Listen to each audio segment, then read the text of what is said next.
This is the Global Broadcasting Service, serving remote outposts since 1928. Hi, everyone. Welcome aboard the Walt Disney World Express monorail. Caramba, we have something really big for you today.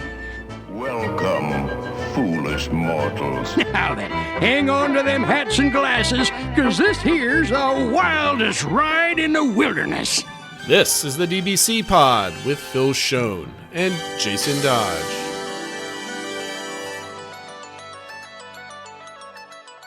Hey everyone, welcome to this week's pod. This is the show for the week of June 19th, 2023. Happy Juneteenth, everybody. On this week's episode, we're going to discuss where we would put the Muppets in each one of the parks. Even though they're in some of the parks, we're going to put more Muppets everywhere. It's going to be an awesome conversation. Our top three places to escape the rain in the parks, and I think I have a slightly different take on my answers than yours, Phil, but only a little bit. Our takes on add-ons for your Walt Disney World vacation, and then add-ons like Memory Maker or Park Hoppers or things like that. And we're going to thank our friends at the Happily Ever Everything Disney podcast because they did a whole show on this. So we're going to do a little tiny hour takes on it in tribute because I thought it was a really awesome conversation. Then our DBC engagement from last week on the other thing that Yulin doesn't forgive Disney for, and somebody guessed it right away, so it wasn't that much of an engagement. It was like she gave it away right away. There was no more speculation, but it was kind of fun. But we filled in with everybody's conversation about some of the worst ride vehicles because we did the best last week. So we have a couple opinions on that, and we kind of throw in our own kind of discussion points on that. And the correct answer is Space Mountain because it hurts my back every time I ride it, so that's an easy answer for at least one of them. But that being said, we're going to find out what's going on in our Disney World, and there's a lot of holiday stuff to talk about. So I personally am not going this holiday season, but Matt Pato should have come on the show because he's going for, I think I heard him say on this podcast, 8 days. He's going to get an 8-park ticket trip. So that's a long one. So yeah. Anyway, Phil, what's everybody talking about? Yeah. So the holiday events, we kind of previewed it last week when we said that they were going to be announcing holiday news as part of their halfway to the holidays. And they did so. They talked about Disneyland and Disney Cruise Line and the international parks. But obviously, I think for most of our audience, they're wondering what is the news related for holidays at Walt Disney World. And obviously, everyone was waiting to find out if the results to our Twitter poll were accurate or not, where people are guessing if we would find out if the Dreamlights would come back or not. And unfortunately, it seems like they confirmed that they will not be coming back. Instead, they announced that there's going to be a new Frozen holiday surprise that will illuminate the castle like never before. And this will be for people that are just regular day guests will get to see this, but also people who are attending Mickey's Very Merry Christmas Party. Speaking of that, they announced more details about that. It's very similar to last year, pretty much the same amount of nights. Prices range from $159 to $199, so the cheapest night is up $10. Is up $10 from last year. The only other difference I noticed was a few less rides seem to be having overlays. There was they talked about a couple of them, but didn't mention the Teacups, Speedway, or Monsters Inc. Laugh Floor, which has had overlays in the past. So other than that, it seems very similar to last year's offering. The big news, though, and got what most people are talking about, is they also did announce that at Disney's Hollywood Studios, there will be an after-hours event called Disney Jollywood Nights. It'll only be 10 nights between November 11th and the 20th, generally on Mondays, Wednesdays, and Saturdays. And the prices range from $159 to $179 for adults. Kids are $10 less. And it seems like it's more of a true after-hours event. So party guests can get in at 7, but the event is from 8:30 to 12:30. And day guests will still be able to see Fantasmic. So it sounds like if you're a day guest that day, you'll get more or less a full day versus at Magic Kingdom for the Very Merry Christmas Party where you have to get out at 7 and you don't get to see the fireworks and stuff like that. So that's basically 6 weeks, and it's running roughly the same time as the Magic Kingdom show or party, but just less often. Yeah, less often. There's a couple like stretches in there where it's not, a couple weeks where it's not running. And it's obviously different days. So it's not running the same days of the week that the Magic Kingdom party is running. This seems to be more about entertainment than maybe characters and things like that. And it talks about dress to impress. So it's sort of like classic 20s Hollywood themed. They mentioned even that Disney PhotoPass will be included for the event. So if you're all dressed up, you can get photos taken. Very nice. A couple of the big events they talked about is there's going to be a musical variety show hosted by Kermit the Frog and Miss Piggy at the Theater of the Stars. And it was confirmed that they will be there in Muppet form. I guess it's not just like screens or whatever. They'll actually be there. And also will feature Tiana and Belle and more. And we'll have a live, I believe, 11-piece orchestra playing with them. There will also be what they've called a spirited sing-along, which then was confirmed as expected. It'll be Nightmare Before Christmas sing-along. And then they were bringing back Jingle Bell, Jingle Bam as the fireworks show for the event, which it's nice to see that come back, and B, it's a little frustrating that it's coming back only if you pay for this hard ticket event. I think it would have been better if they kind of brought it back and did that during the day for everybody, and then maybe had a second different show for the party. The other thing that has people sort of discussing things is there's 2 events that they're calling limited capacity events. One is at the Hollywood Brown Derby. There's going to be a jazz, I guess, performance. It says revel in jazzy settings at a limited capacity Hollywood themed lounge. And then the other one is over at the Tower of Terror, which says drop into the Hollywood Tower of Terror Hotel courtyard for a limited capacity otherworldly soiree. So people don't know what limited capacity is. This going to be upcharge, meaning you have to pay extra to do these on top of your ticket? Is it first come first serve, or so I think that's something people are wondering about, because that seems like 2 of the kind of the key things, and if you have to pay extra to do that, I think that might rub people the wrong way. It might be kind of like just you go in. It's like at Oga's, like you go in for 30 minutes and then you leave, and they cycle people in and out. So that might be something. Overall, I love what they're doing with this party, but the normal me is saying like this is way too much money, and this is the type of stuff that they should be putting in the parks for like all of the guests. Yeah, like I have a feeling like if this was like 2008, like this would be a normal holiday offering for Hollywood studios. I mean, or at least partial elements of it would be for sure. Right. Like I would imagine if a hard ticket event be like less capacity, more people, and then limited capacity events would be the party thing, not right. Like, oh, we're going to have, Miss Piggy and Kermit the Frog doing some fun things, but you have to pay $200 to go in and see it. And then you can't go in during the day. Like it's to me, this is kind of disgusting as an offering. I think it's really cool. And I think people that either don't remember the old times or don't even care. They're like, yes, I want to have this experience. This is great. That's wonderful. And everybody can value their own dollar, whatever way they want. There's no judgment here. I'm just judging Disney for it because, the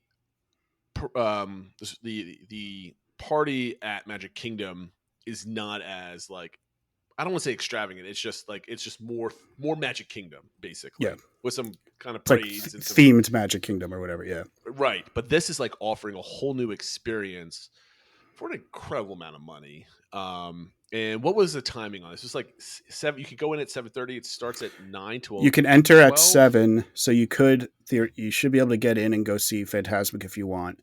But the actual event runs from 8:30 to 12:30. So it's really only 4 hours of dedicated party time. To me, that's like I think like if you want to buy this type of an event should be like slightly more expensive than a Disney Hopper ticket, but you get to go all day. Yeah. Right. So let's say to get into the parks, $150 for the day is a day ticket. You pay $200 and you get the day ticket and the party ticket combined. But Disney's never going to do that because this thing is going to sell out. Yeah, it's only 10 nights. And I mean, definitely been either chatting with or just seeing comments from, a lot of friends I have that are, especially people that are local, and they all seem very excited about this. This seems like something that if I was local, like this would be a great date night with my wife. Oh, or absolutely. Something like that. I mean, granted, if you're on a date, it's like $300, right? You can go. Yeah, but I mean, a fancy dinner can be like $300. Oh, absolutely. Like if it was like, if this was just me and my wife going down there, I would do this party because it'd be fun. I'm not bringing my family to this party and spending $1,000 for 4 hours of entertainment when they're going to be falling asleep at 12 o'clock at midnight and stuff. Yeah. Well, I mean, I think that's kind of the point also of this. This is not really a family friendly event because the Muppets have more of an older fan base, I guess. Right. I mean, they've been trying to get them into the younger, but most people love the Muppets are, I don't know, 35 and older, maybe. Yeah. for the most part, right? But just when they mention like dress to impress and stuff like that, like there's certainly some kids that are into that sort of thing. So obviously they're welcome at this, but I think it's more geared towards, I guess, adults or people with maybe older sensibilities, for lack of a better way of putting it. But I guess I think this is a wonderful thing. Like you said, I think the target audience is going to be adults, which leads me to question: why is the Epcot after hours party not doing something that's more adult oriented? Since Epcot's all about eating and drinking. Yeah, so maybe we could transition to that. I didn't have that as a note, but that is something people are talking about. Is Epcot started their after hours events, so similar to how Magic Kingdom and Hollywood Studios have had after hours events, which are truly after the park closes and very low capacity. Really, that's the main selling point. You can get on a lot of rides, during that time. But the Epcot one so far has gotten quite poor reviews because it seems like they're running rides with half capacity. And as somebody, I did the deluxe hours, extra hours at Epcot. Just the layout of the park isn't conducive to like going from ride to ride to ride. Just to like if you wanted to do Frozen, Remy, and Guardians, like that's a lot of walking just to get to those three things. Like 30 miles. Yeah, and so, and then a lot of the rides are running 30-minute waits or something like that because they're only running half of it, so people weren't really getting a lot in, and they were having they had the regular ice cream and stuff like that, but other than that, there wasn't anything unique or special about this, and I think that would help a lot at Epcot, right? You make it a little bit more adult oriented, maybe have, some special cocktails, have some rare character meet and greets, bring out some stuff from like old school Epcot and stuff like that or whatever.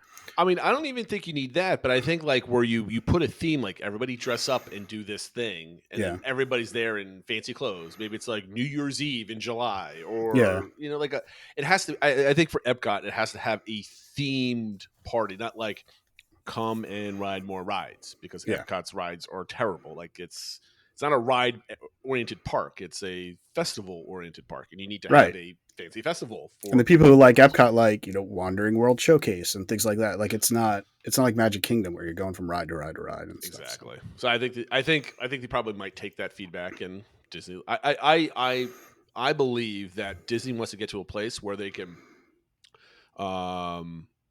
sell all of their normal tickets, and then every single night of the week is an additional paid after hours event, whether it's they can work 4 hours for the same cost as they can operate for 12, right? And then sell them out because they will sell out the vast majority of them if they hit it correctly. Right. I think we predicted this like a year ago. We had this shows like eventually every park's going to have an after hours, maybe not Animal Kingdom, though Animal Kingdom probably would be the coolest one. But yeah, I think that's what we're going to because not that you had this in the news, but the Len Testa and Jim Hill were talking about. Everybody was talking about it. Was the attendance numbers that came out for like all the theme parks, and while Disney's still number one for with Magic Kingdom, it's at least in Orlando, Universal's creeping up, but Disney's making a lot more money than they used to pre-pandemic. But their attendance is down like what was it like 10-20% somewhere around. It depended on the park. I think I actually put together a chart and I did tweet it out. So for those of you who hadn't seen it, I was comparing 2019 to 2022 numbers, and I think it was like Magic Kingdom was down like close to 30%, and then like Animal Kingdom was down like 48%. Like it was a huge number because Animal Kingdom had been creeping up because with Pandora and stuff like that, and then Epcot was down like 20%, and Hollywood Studios was the closest one. That was only down, less than 10%, which I guess is a testament to that it has the newest attractions that while it's not increasing attendance, it's the least drop in attendance. So, and I don't think 2023 is going to be better. I think it's going to be worse than 2022. In 2022, it was like the first post-pandemic year for the most part, right? Like everybody that was traveling 2022 was super busy, and it wasn't as busy as 2019, and it was still busy, right? Like it still felt crowded in the 2 trips I took last year, and that's a testament to how overcrowded it was or how dire the need for capacity is. I was going to comment on that too, because the other thing I was looking at was Thrill Data has a bunch of really cool data, but you can look at like what are the wait times today, like through the hours, and then it overlays the same date like for the past 5 years. Mm-hmm. What I found was interesting was like the wait times are way down from like last year or 2019 or 2018, but they're kind of in line with where it was in 2016, 2017. So it's not so much that everything's just completely dead now. It's just like you said, everything was so crowded in 2019 that that's kind of what we got used to, and now it feels super dead. And so any corporation is going to feel panic when their business model goes back 8 years from revenue. Exactly. But they're making a ton of revenue. Now, I don't mind. I mean, Disney can do whatever we want. Two things I hate about these parties and two things I really love about these parties. I love Disney giving fans the ability to stay late at the parks. A lot of people would like to say, well, they used to open it up to 1 o'clock in the morning back in the day, that type of thing. And it stinks that you can't do that. But to me, having that a park open for like 15 hours a day is kind of tough. Yeah. But I like the after hours parties because it does not impact the day guest whatsoever. The day guest buys a ticket. It's the same ticket in, I don't know, March that it is, 5 days before Christmas at a party, right? There's no interference with how they do things. If you want to spend the extra money and go at night after hours, you can. A lot of these, but then the second thing I dislike about these parties is they gate some really cool entertainment behind that price tag that day guests don't get. And the parks are so empty of unique experiences right now. I'm not talking about, yes, all of Disney's a unique experience, right?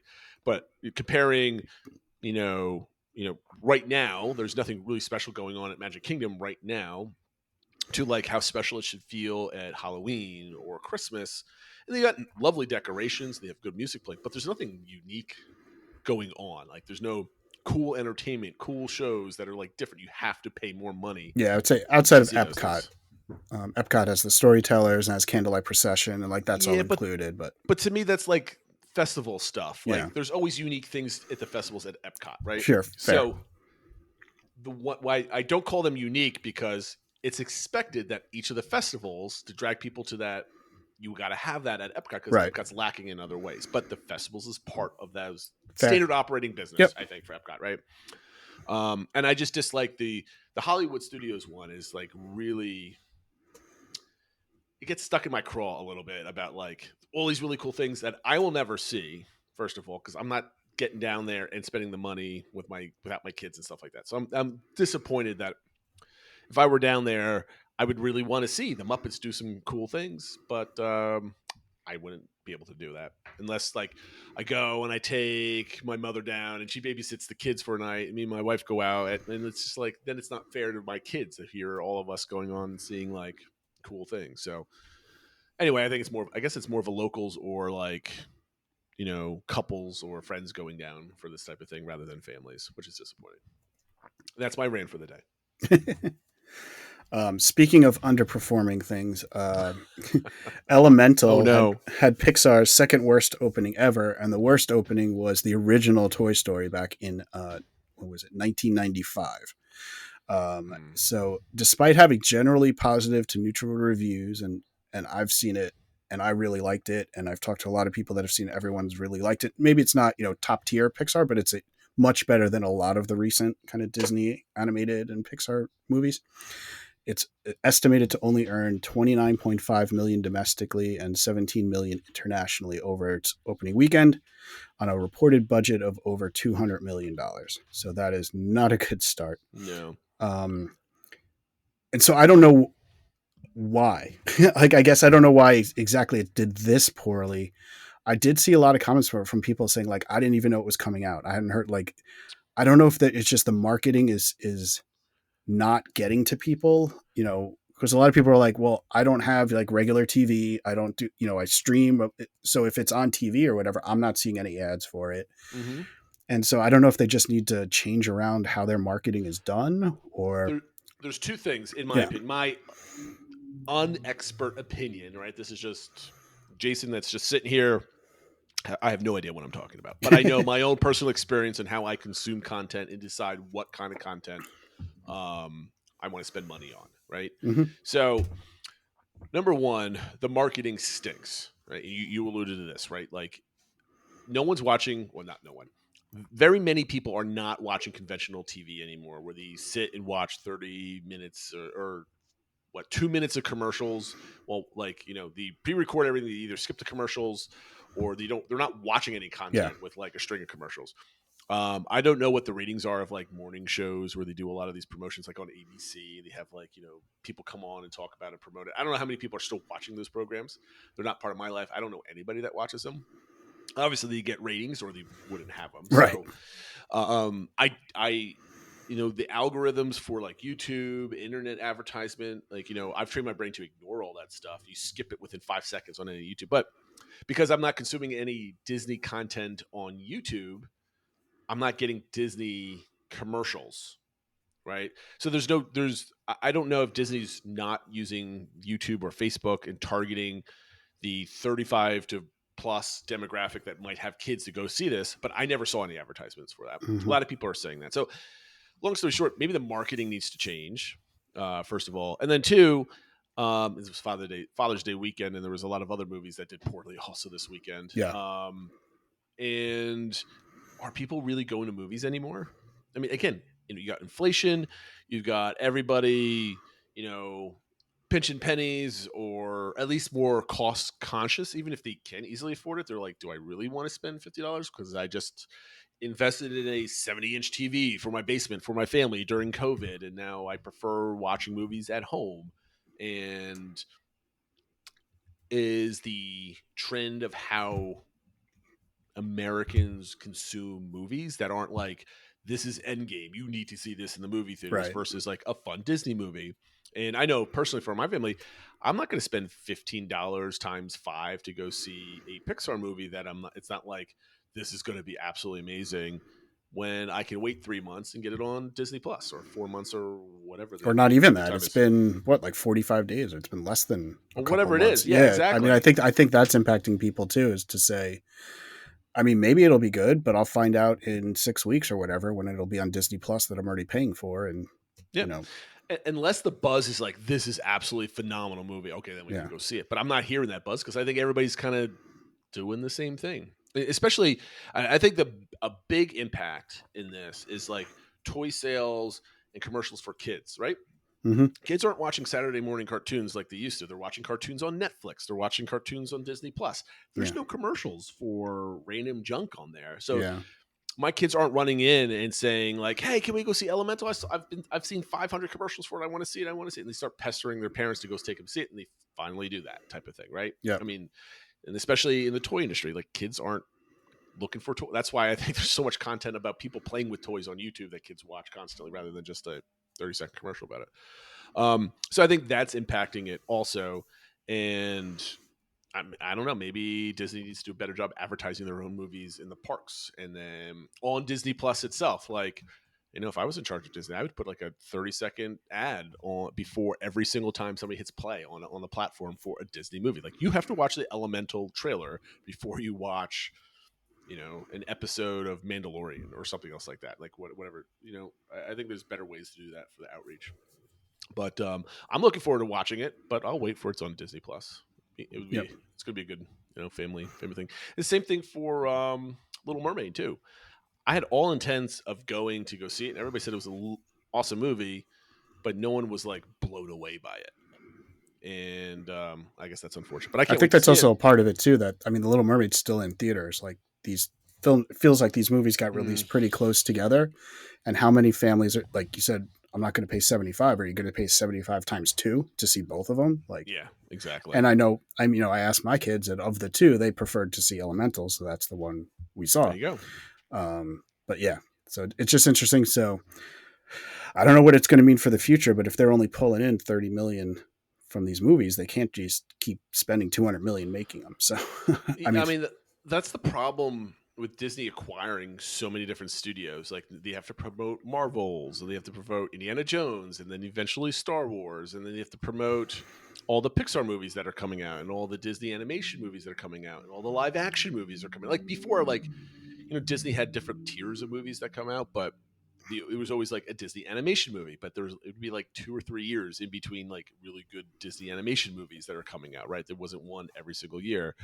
And now with the live action track, like, they release live action movies every 8 to 16 months, or whatever the cadence is, and then animated ones, and then Pixar ones, and then all the MCU stuff, and all now Star Wars. Like, there's only so many movies a family is going to see at any point, right? And that's not even counting all the other movies that are out there that are releasing from other studios. So I think it might be like fatigue on that, and and then if you have a home theater, home theater meaning just like a $300 50-inch TV you could buy from Walmart for pretty cheap. It's almost a better experience now. People are used to it. So again, we're another tangent, but like, it's interesting. Wait, and I think is for all the things people hate about Chapek, I think he was on the right track releasing some of these movies for like premium for like $20, like pay for preview pay-per-view 4 months or 4 weeks before they're readily available. I think he could have made. I think that's where things are probably going. I think so, and to your point too, maybe they need to go back to having like kind of the tiering of movies where they're cutting back a lot of what's going to the theaters, and those get the $250 million budget. They got to figure out how to make some more movies for like 70 million or whatever, like something, right? like, yeah. So long story short, we saw it. Everyone in my family really enjoyed it. The kids were like, I hope they make a sequel. So if you've been like kind of on the fence and you're up for going out to the movies, I would recommend seeing it. But definitely check it out when it comes to Disney Plus. I think it had a nice message and was fun. So yeah, I'm looking forward to it. And then last news story, I'll try to do this one quick, is there's a rumor going around because Disney is putting a casting call out, and it is for it says it's going to be at Animal Kingdom rehearsal facility. So it is at Walt Disney World. That doesn't mean it's going to be at Animal Kingdom, but it is for Florida, that they are casting for an actor to portray Bruno from Encanto. And it says this role is for potential future special events. So I don't know if that means he's going to be at maybe the Halloween party or something like that. But it seems like a lot of these characters were only going to Disneyland. So now it seems like at least Bruno will be coming to Florida. There's not going to be a rat exhibit at Animal Kingdom. Oh, maybe that's what it could be. Yeah. the cycle of rats and how they impact the urban areas and stuff like that. Exactly. Yeah. And with that, I think we'll end the news section. A reminder of our social media accounts. We are on Twitter, Instagram, Facebook, and YouTube, all at the DBC Pod. And our Discord server, please join the conversation. Been a lot of good conversation going on recently. And speaking of Discord, I wanted to welcome new member JMC to the Discord. Is it JMC or is it JMick? I'm not sure. I want to say JMick. JMick? Cool. Okay. Yeah. Welcome, JMick. Welcome. Awesome. Yeah. Thank you for joining. You had a topic here about where would we add Muppets to each Disney park. Yep. And, you mentioned. And to be fair, Ryan W. from the Discord actually suggested this, and he was talking about how you could put the Muppets anywhere and that sort of thing. So that kind of led me to think, well, where could they go, or how would we use them? So I saw that as I scrolled through all the today had a lot of good conversation, and I was out of the office all day today, so I didn't have my phone until like 5 p.m. tonight. So I was looking all through that. It was a good conversation. So per Jim Hill on the Disney Dish podcast, coming off success of Electric Mayhem, they're going to start seeing more Muppets everywhere. I don't know if this is going to be another futile attempt at promoting the Muppets that's going to fall flat on its face again, but we'll see. But we mentioned the Jollywood shows were the first step in this. We're going to see the reaction to it. So the question is, where would you want to put Muppets in the parks? Not just you. I think we should preface this question is not only where you personally want to see them, but they also need to be successful. Like you can't inject them somewhere. Like that is great, but it's going to fall flat in the face because it's a silly idea that most people won't like. I probably would like it, but so you have a couple things listed. I also want to promote because I mentioned that on the show where they were talking about this and they were talking about like future improvements and different things to Hollywood Studios. Jim and Len were going back and forth. Len Tessa did mention that Hollywood Studios is somewhat difficult to navigate and they need to add some more spurs to that. So I just want to point that out to you, Lynn, if she's listening, that I am not alone in my opinion. You get lost in Hollywood Studios quite often. Anyway, Phil, where would you like to see Muppets in the park? Start at Magic Kingdom. Yeah, so my area for putting them in, the first thing I thought of was in Tomorrowland. I think that area could use some updates and kind of more draws, and it also has an empty theater where Stitch used to be. So I thought they could use the Stitch Theater for some type of Pigs in Space show or attraction. Yep, I like that.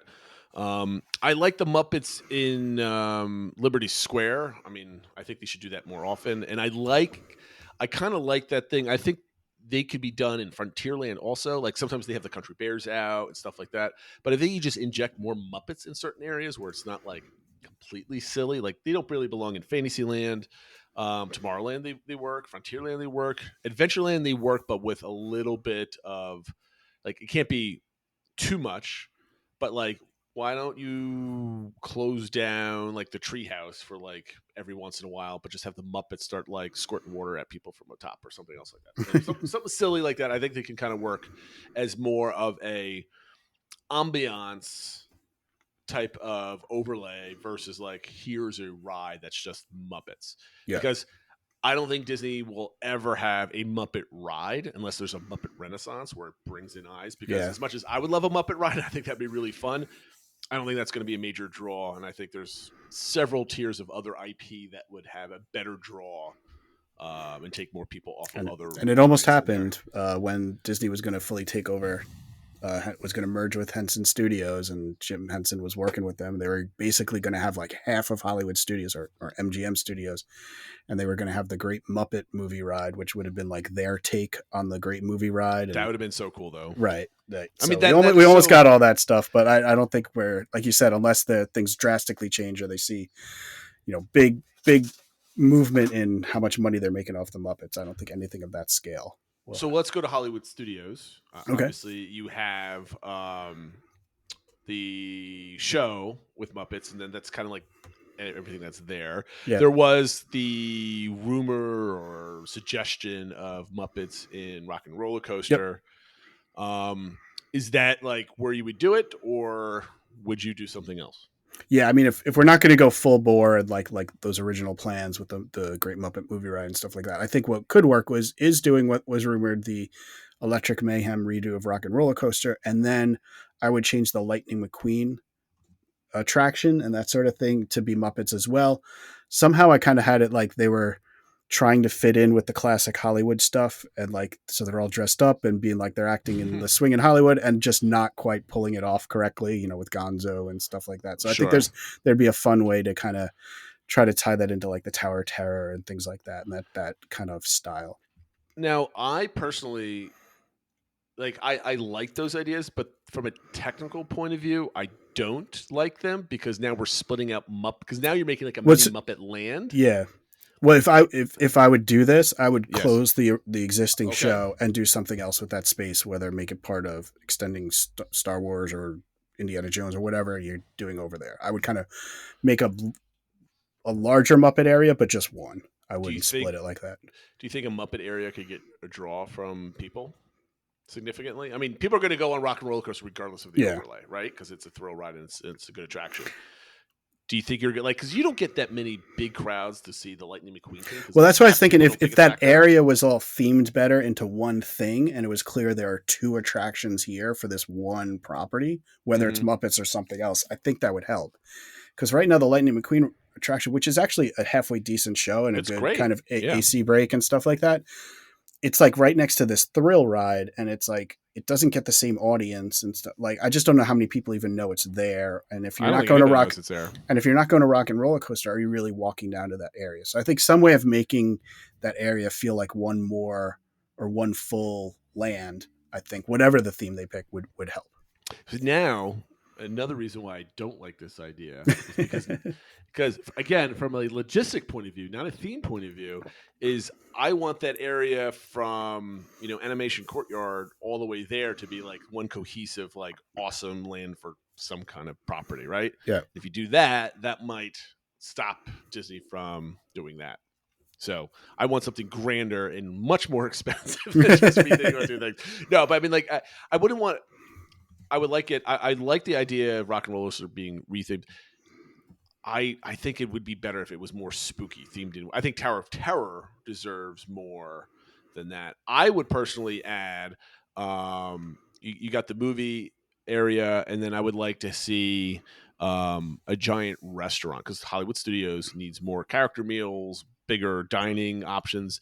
I would love to see like a Muppet themed like restaurant that's more of like not as extensive as like a hoop-de-doo like dinner show, but like more of like there's now Muppets on the kind of in the like they build out places in the walls where they pop up and they do things kind of like a more advanced like T-Rex or Rainforest Cafe type of thing, but with Muppets. And That'd be well kind of done, cool, right? I mean, they had like elements like that in Adventurers Club. They had That's things on the exactly what I walls. have in my Yeah, mind. yeah, That's exactly what I have in mind. So I think that kind of experience, it could be a grand hall. It can have multiple rooms. I think that would be a really cool thing, and people pay money yeah, to go because you're being entertained while you're eating, and you're also eating. Right? It's not yeah. like and I think that might be relatively easy to do, and compared to opening up a $400 million ride or something else like that. So Yep. I like No, that I one. like that. That's a good idea. Let's go to Epcot, your favorite park. Yeah. And I struggled with this one. I wouldn't know where to put Muppets in this one. So what are some of your ideas? So the idea I came up with, and I struggled a little bit. I mean, I know they have like the Muppets lab where it's Bunsen and Beaker coming out on the car, the bike and stuff like that. So I think they could just do more of things like that, like kind of, you know, atmosphere type things like that. The other idea I had was just turn the play pavilion into like all of Henson products. So whether it's the Muppets and stuff like that, but then you could do, I don't know how much of the old attractions can be reused, whether you could reuse the Body Wars simulators or, the Cranium Command setup, I thought could work out really well with the Muppets. And then just having character meet and greets, and you could set up a bar and stuff like that in there. So kind of like similar to what the Play Pavilion was thought to be, but make it like kind of Muppets themed. And I don't know how many of the other Jim Henson properties Disney has the rights to, if they could have even, like, I don't think they can do like Sesame Street characters and stuff like that, but like some way to like have a lot of different age groups, but make it, put it in there. So, I mean, I think that's a good. I mean, uses an existing building. It's an extra draw to that side of the park. That's always a good thing. The only thing I could think of that would be not better than, but like better than any other idea I can think of, is because it doesn't really blend well. But I think if they kind of interject the Muppets in certain areas of like the education type of thing with like a little comedy relief type of thing, like exactly. Maybe have like a small section in the aquarium and the kind of Muppets kind of explain something, but the Muppets is not like the focus. They're actually seriously going over something, but they're delivering it as a Muppets type of thing. That's always kind of fun. I just think in Epcot, you don't want it to put. I don't want to inject Muppets into any of the world showcases because I first thought about that, and I couldn't think of anything where it belonged because they're not. I mean, they film the movies like in the UK and stuff, so I guess other maybe than that. But like, I mean, other than doing more in the US, I don't know what you could do with it. So because it takes away from the cultural. Right. It's I don't. Seriousness. It's almost like spoofing some of them, right? Like like you don't want to spoof the countries. So. No, you want to be more respectful than that. But anywhere else, like maybe, I mean, no one wants to get rid of Figment, but like that building could be a really cool space for the Muppets also if they wanted. That could be an interesting one. Like they keep having the different doctors. Maybe have it. Dr. Bunsen Honeydew takes over the Imagination facility or something. I don't know. Something like that. No, I'm with you on that. What about Animal Kingdom? So this was the hardest one I had because I feel like it's got, it's all about environmentalism and conservationism and stuff like that. And not to say the Muppets go against that, but it's like, again, it's kind of like you don't want them going in and being funny about it, really. I mean, you could take over like It's Tough to Be a Bug or something like that and make that kind of Muppets. I actually went down a bit of a YouTube rabbit hole. I basically searched for like, what have the Muppets done with like environmentalism and conservationism? Oh, wow. Okay. And I found serious. I found in the second episode of the Jim Henson Hour, which featured Ted Danson, this episode did, there was a story up called A Fish Story, which is all about how our oceans and how we evolved out of the oceans and then gradually over evolution became humans. And that was the character Ted Danson was playing, and he wore a shirt that said, "I survived the evolution." And it basically was all about how then he's, as a human, discovering all these things and making new inventions. And while he's doing it, it's damaging the oceans and blah, blah, blah. And then all his old fish friends call him up and say, "You're killing us. You need to do something about this." So it's all about that it's up to humans to protect the oceans and how we should be living with the oceans. And that's where we're from and stuff like that. So I don't know if something like that could be done, kind of about that. The only other idea I had was FAO Schwartz in the city used to have a Muppet factory type area where you could make your own Muppet like puppet. but it was actual Muppets, and they had people working there that made them. It wasn't like you made them. Like they were real, like they were pretty pricey, like they were legit things. I didn't know if we could do that in Animal Kingdom, but for some of the animals, and they could make like a Muppet penguin for you or a Muppet lion or something, and then but they'd be like high quality, like real Muppet things, and like part of the money would go to donations for like protecting those animals or something like that. You took this way seriouser than I did. Well, I was struggling to come up with something. But so basically, my idea is you overlay dinosaur, and instead of like things going wrong because of science, things are going wrong because the Muppets hit a bunch of wrong buttons, and then you're struggling to come back, and it's just Muppets wrecking stuff, and you're back in time with dinosaurs, and then maybe you could stick a Muppet on one of the dinosaurs if it ever works again, popping out, and it's a Muppet like holding it, and you got to go back, and you're not trying to bring a dinosaur back. You're trying to get the Muppets from rescue them. So they like don't somehow Gonzo went back in time or Fozzie or something, and you have to rescue them or something. That's a good idea. Something like that. I mean, the only issue, again, I go with this because I'd rather something else go in that space and not like a full, like, see, I struggle with this, like with Muppets, I don't think need a ride. Because as much as like the great movie Muppet Ride would be like a really cool idea, I don't think they're popular enough to drive that. Like everybody loves, we had this discussion, IP in the parks and new IP versus old IP and whatever. There has to be, from a business point of view, I always think of this as like, if I were in charge of the parks and I was ready to invest $500 million into a portion of the parks that we have to make work for the next 20, 30 years, the Muppets are not strong. So why would you invest $500 million in like a Muppet land, the Muppet version of Rise of the Resistance, right? You just can't from a, financial point of view. So anyway, but I love overlays. I love adding, like Disney right now, Disney World right now is lacking the street atmosphere, the added layer of fun. Yeah. And I think that would be a wonderful addition all throughout the parks. Okay, I think we exhausted that one. Yeah. We're gonna move on to our takes. And this is, we're borrowing from everybody right now. Everybody's giving us ideas. None of these things are original, but we're going to thank Happily Everything Disney with their latest podcast episode where they talked about nuts and bolts.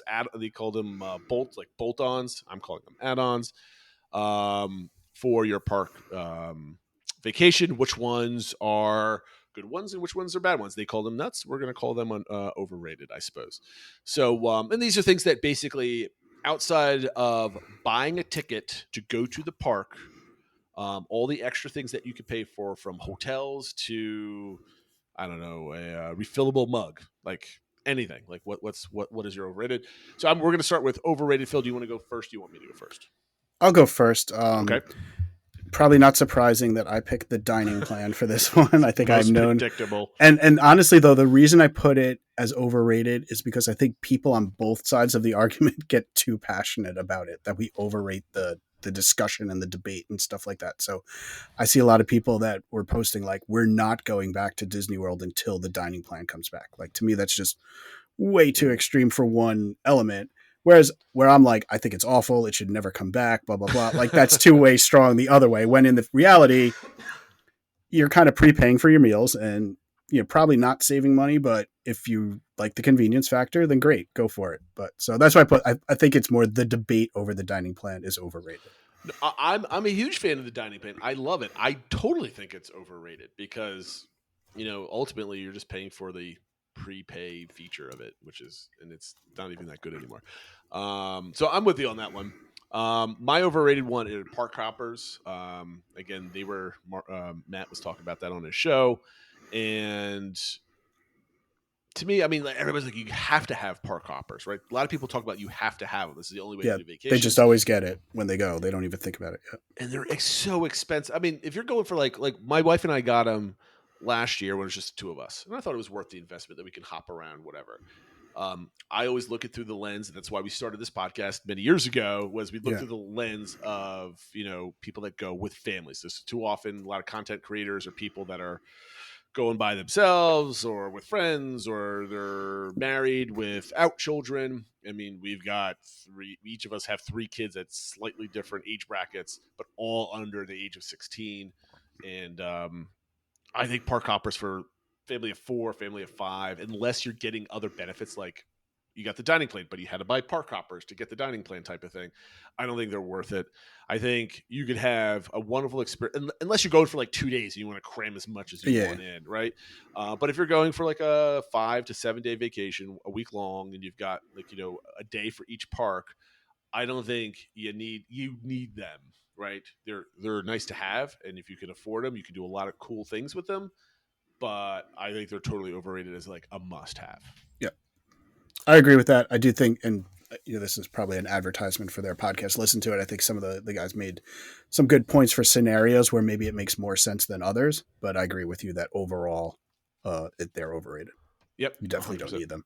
So what's your properly rated one? So my properly rated, and I did have a little bit of a caveat, but I think the holiday parties in general are properly rated. Like, people know what they are, they know what they're expecting for them.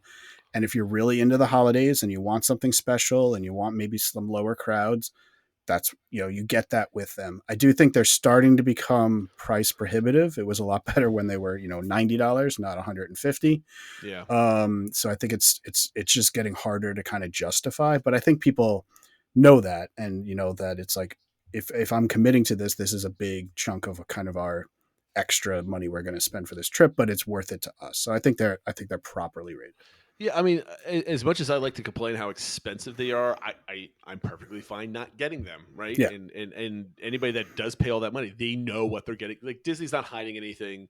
These have been going on for quite some time, and it's you know what you're getting into when you buy a party ticket. Yep. Ask me again in a year from now when they start adding more and more fun things behind the party ticket versus like the day ticket, and maybe we have a different conversation. Well, I'll repeat this thing I said today, right? We don't need to do them again. All right, so my properly rated one is the memory maker. I think it's probably the most valuable thing that you can add on to your vacation. It's $100 or $120. I forget what it was, but it's inexpensive compared to everything else. It lasts the whole week. You get some of the best shots. The quality of the photographs are phenomenal. It's easy to use, meaning like you just go at the end of your vacation, you just go click a couple buttons, you download all of them, right? It's not like you have to click on each individual picture, pick a size, down like you're sitting there for 4 hours. It's super easy to use, and it's probably like the cheapest service Disney has to offer. I can't think of anything else that you get from Disney that's cheaper than $100 or whatever it turns out to be for the duration of your trip like that. For your whole family. Yeah. I mean, I would totally suspect like Memory Maker, it's $5 a day per person, every time you go. Like, I could see them doing something dumb like that if Chapek was still in. Like, why are we giving people free pictures for a week for only $100? Like, we could totally get more. Like, hopefully no one's listening to the podcast and gets that idea. But like, seriously, there's nothing that you get from Disney that's good for the duration of your trip that's based off of one price. It's the same if you stay for 2 days. It's the same if you go for like a month, right? It's just, and to me, I think that's great. And that's one thing. I mean, they've cut back a little bit in some places, but you still go to Magic Kingdom and there's still photographers all over the place. And there's some unique places around Magic Kingdom. There's really some cool places in Hollywood Studios where they take pictures. And to me, there's nothing. I think everybody, I don't think anybody complains about it. And that's why I think it's properly rated, because everybody thinks it's awesome. And it is. So it's properly rated as up there. I think that makes sense. My underrated is kind of for similar thing, because price definitely played a role in this, but I call them small tours. So not like kind of the big, Keys to the Kingdom and stuff like that, but, look into something like Behind the Seeds or the Up Close with Rhinos or whatever. They're like $30, $35 a person. They're each, like an hour or so like that, but it gives you a unique perspective in the parks, especially if you're somebody who's been going to the parks year after year or whatever. Yeah. It's something new. We did the Up Close with Rhinos tour. We're looking to do Behind the Scenes for this trip. It just adds something a little bit different, a little bit special. And like I said, it's like $30, $35 a person. It's not breaking the bank. And, we just talked about $150 for a party or something like this. This is something super unique that not everyone will get to do. And your kids are the perfect age for that type of stuff too. Exactly. So that was my underrated. I think people don't they only think of like Keys to the Kingdom and stuff like that. I don't think they think about some of these smaller tours that are available, or even they do some at Animal Kingdom Lodge and stuff like that. So if you're looking for something like, let's do something a little bit different without breaking the bank, look into some of these smaller tours. It's almost the same cost as like a lightning lane for Rise of the Yeah. Resistance, right? So I mean, you can think of it that way. But I think if you go back to some of your planning trips from last year on the podcast, you do need to schedule these because they do fill up pretty quickly. So keep that in mind when you do that. My underrated one is, to me, I don't know if this is underrated or not, but when it first came out, when they went back to extra morning hours or early park entry, whatever, early morning entry, whatever people are calling it now, it's 30 minutes. It's only 30 minutes. I'm doing air quotes here. Yeah. If you, no one can even see me on camera doing 30 minutes. But it's for every park every day. So before it was an extra hour, but specific parts every single day, and that park just became jammed with guests coming in. So now 30 minutes, people might think that it's only 30 minutes. What are you going to do with it? You still can get on a big ticket attraction and then maybe a second one pretty quickly before the parks start filling up. So I think while people might think it's still a nice thing, I don't think they realize what that does for the rest of your day, getting ahead just a half hour of all the different crowds, specifically, especially at Magic Kingdom. But at, for example, at Animal Kingdom, you're probably just going to be paying for Flight of Passage for lightning lanes if you don't feel like waiting online. You can. Everybody goes over there, but the lines are going to be pretty quick if you get there at 7:30 in the morning when they open sometimes. And after that saves you, I don't know. What has been Flight of Passage, like $20, $15 for a lightning lane recently? Probably under 20, but even if it's $15, that's $75 for your family, right? Like exactly, it's cash in pocket, right? And you can go. No, I think that's a really good one, especially somebody who has, sometimes stays off property. When it was only like at one park or maybe two parks, it's like, okay, when I was planning my days as somebody off property, I would just plan around that and do other parks. So now I'm just, for the parks that didn't have that early entry, there's no difference between the on-site guest and the off-site guest. Now, there's no way I can plan it around. At every park, I'm at a disadvantage to the on-site guests.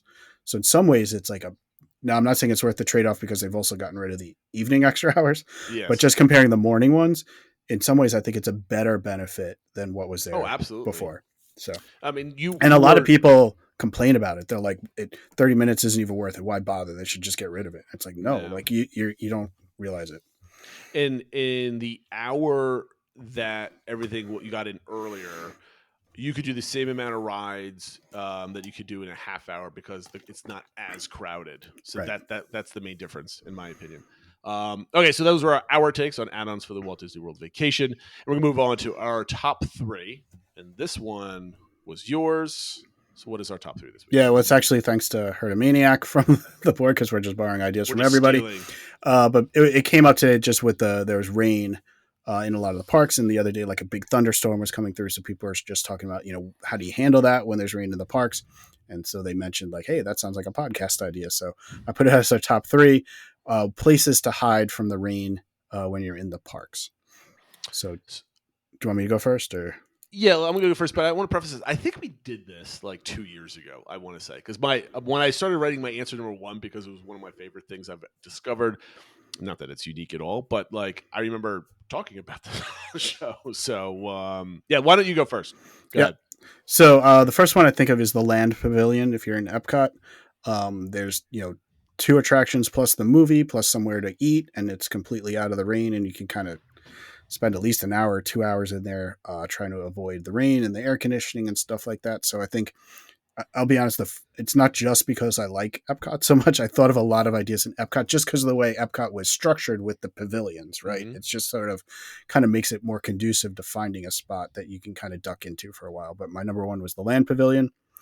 My number 2 was the Mitsukoshi department store in Japan, just because it's large and there's just a lot of interesting things to look at. I know they used to have a sake bar. I don't know if that's open again, but there used to be things you could do in there.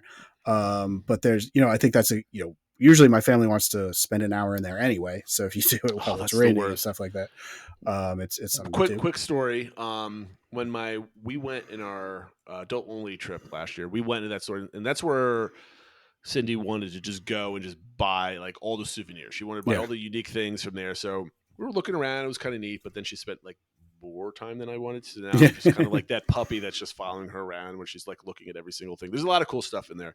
And then we went in there with the kids last Christmas, and they had gotten, I don't forget what it was, like $25, $50 from their aunt each to go spend. And that's where they wanted to drop off their cash. It wasn't like they wanted to, like, my daughter wanted a one of those, what are they, Dooney backpacks, or Oh, I yeah, forget yeah. what they're called, but they're like $300. I'm like, you don't quite cover that specifically, and we're not giving you $200 after a Disney vacation for a gift. So that's where they spent all their money. So it's a good. I like number 2. I was going to put number 2, but you beat me to it. And then my last one is One Man's Dream in Disney Hollywood Studios. Another good place for also air conditioning break is to go in there if you need to. There's a lot of neat things to look at. There's usually either the film One Man's Dream going on, or else a preview of an upcoming film. So it's another good place. You could easily spend an hour, but definitely a half hour or so in there. So I noticed your ideas were basically, it's going to rain. I'm targeting a place to go spend time at, which is smart, right? It's raining. This is where I'm going to go. I'm going to be entertained. I'm going to do things I normally would have done, but maybe we do some extra things while we're in there. Mine are more like emergency spots that you can go to if it's raining and you don't have anything planned. Mm-hmm. So like if you don't want to go on attractions, or you don't want to walk far away, or whatever the reason is. So the first one is Market Street, Magic Kingdom. So that's basically right by the jewelry shop. It's, if you remember from, I don't know, like 6 to 8 months ago, it was blocked off because they repaved everything with new bricks.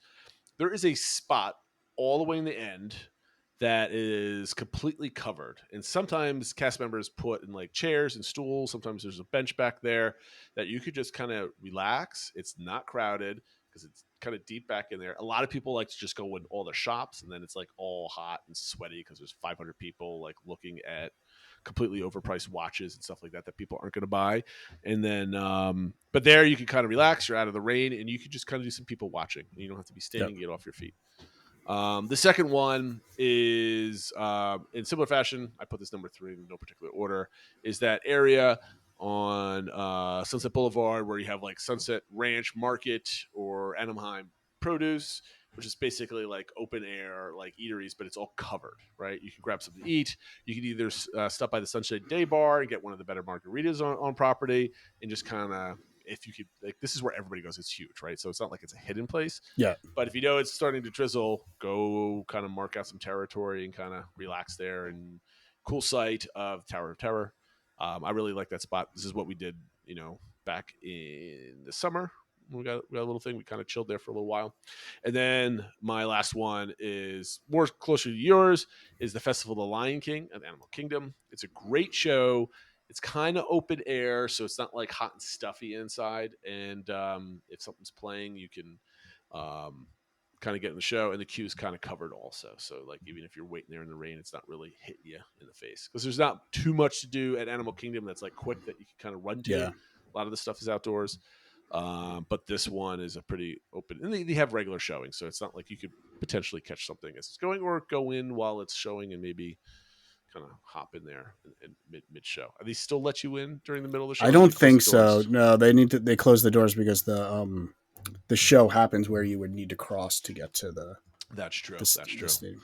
So anyway, but there, like you said, it is covered, and it's also very close to, I believe it's the Dawa bar, so you could get a drink and just wait in the queue and kind of go that way. Perfect. All right, we're going to move on to this week's DVC engagement. Last week we were wondering, what's the second thing that Yulin won't forgive Disney for? The first one was not putting up the Osborne lights. And the second one, we should have guessed, was the Citizens of Hollywood. You made a mention of these, I think, on the WDW Magic forums in passing, I think, in the last day or so, about other things that we regret not coming back. Yeah.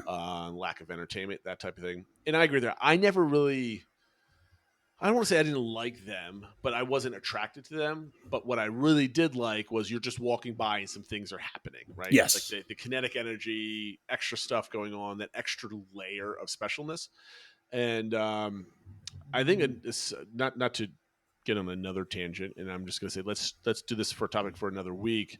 Is are the things that make Disney special for repeat guests gone inside the parks, right? Is if you go at least once a year, do you get bored of certain parks? And I think that's true because if the premise is if there's no extra entertainment or extra layers of things happening, it's still the same amusement park every single day. And it's kind of like even if you're not a local, you're still kind of going every day seeing the same thing. So is the magic missing a little bit, I guess, if you're not getting a lot of this stuff. Okay, but because that was super quick, and like I mentioned at the top of the show, somebody guessed it right away, and then that kind of ended the engagement. I was hoping like Yulin would not say, "Oh yes, that was it." She would let people guess it out, but I think it was kind of obvious. So that being said, we hopped on some of the most favorite ride vehicles, and some people were putting on their worst ride vehicles. Yeah. So Phil, what were people talking about? Yeah, so I think most of what we're writing down, because we covered a lot of the best vehicles last time, although I did want to give special shout out.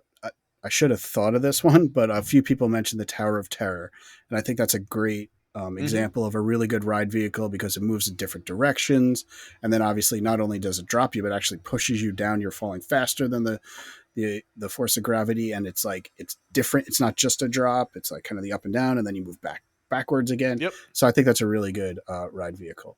But then people did shift over to what they thought was the worst ones. And I guess I'll start with Herdomaniac, who, gave us the other idea.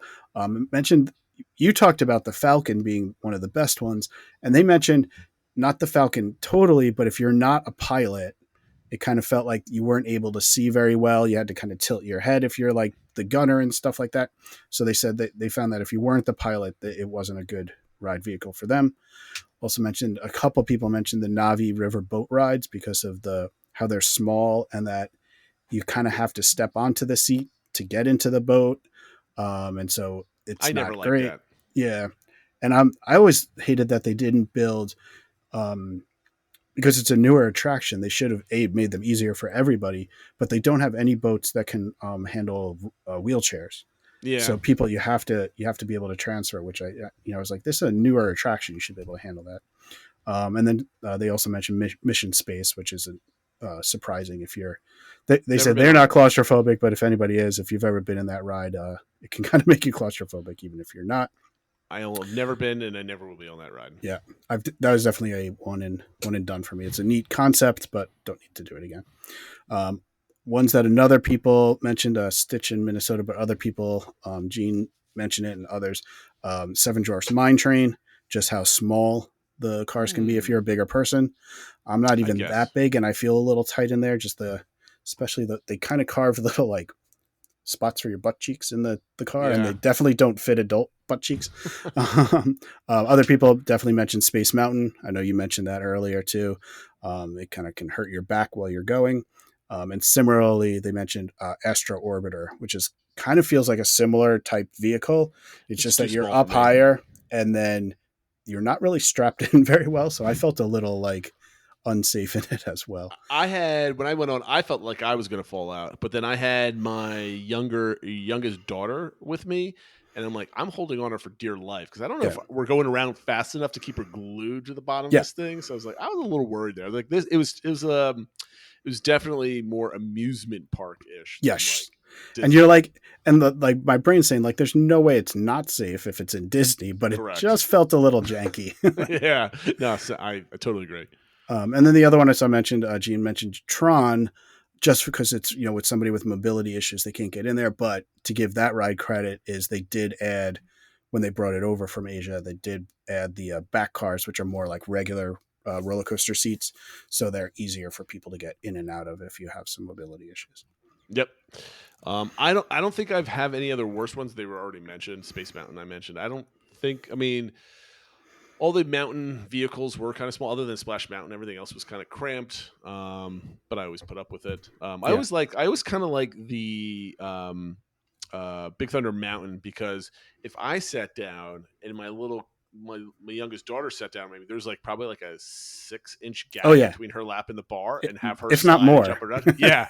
And I was kind of I always laugh because I always had my hand on her lap just so she doesn't freak out, but sometimes I would kind of make it come off a little bit. And she would kind of go flying, and I would catch her and put her down, and she would freak out. It's awesome. But you have to know exactly when to do it, though, as you're kind of going up, and she goes, "Oh, I'm coming up." But no, those are the only other ones, just because I'm like 6'2". Sometimes I just don't fit in some of these things. But other than that, I think Space Mountain's the worst. Regardless if I can't fit in it, it just really hurts my back because it needs a refurb desperately. Okay, so next week, or this week's DVC engagement. I say this every single week. Next week, it's this week's DVC engagement. And we were going to do this last week, but we're going to talk about anyway. If prices at Walt Disney World keep increasing, would you consider either staying offsite or add an Epic Universe vacation to add on to your Disney, and then stay at Epic Universe and go over to Magic Kingdom rather than vice versa? Though we are seeing some Florida discounts that are reaching up to 40% for the end of the year, which...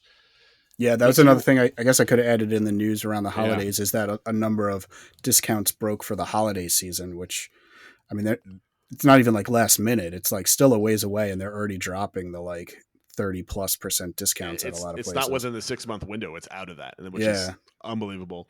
So I think, well, actually, no, we're just entering the 6-month window because it's middle of June. But yeah, I think that's nuts. I can't wait to see what else they do once the year starts. We're gonna get so many cool announcements, I think, for D23, because I think they have to go on a building spree to kind of realize we're investing draw people back. So much. Anyway, is there a breaking point, or maybe you're already at the breaking point? We could talk about it, of staying on site. How are you saving money when you go to Disney World? Are you adding extra Orlando things to do, and it's not a full Disney vacation anymore? I'm thinking about it. So, I know you've done it quite a bit in the last couple of years. Yeah. So, things to talk about, and that'll be for this week. That'll go up on Wednesday. And Phil, did I forget anything, or we exhausted our list? I think we exhausted our full list. Yeah. Thank you for listening, everybody. Make sure you get on Discord, join the conversation, and if you're watching this on YouTube, leave a comment and and subscribe and all the other things that people do as content creators. We appreciate your support. And with that being said, have a great week, everybody, and see you next time. Take care, everyone.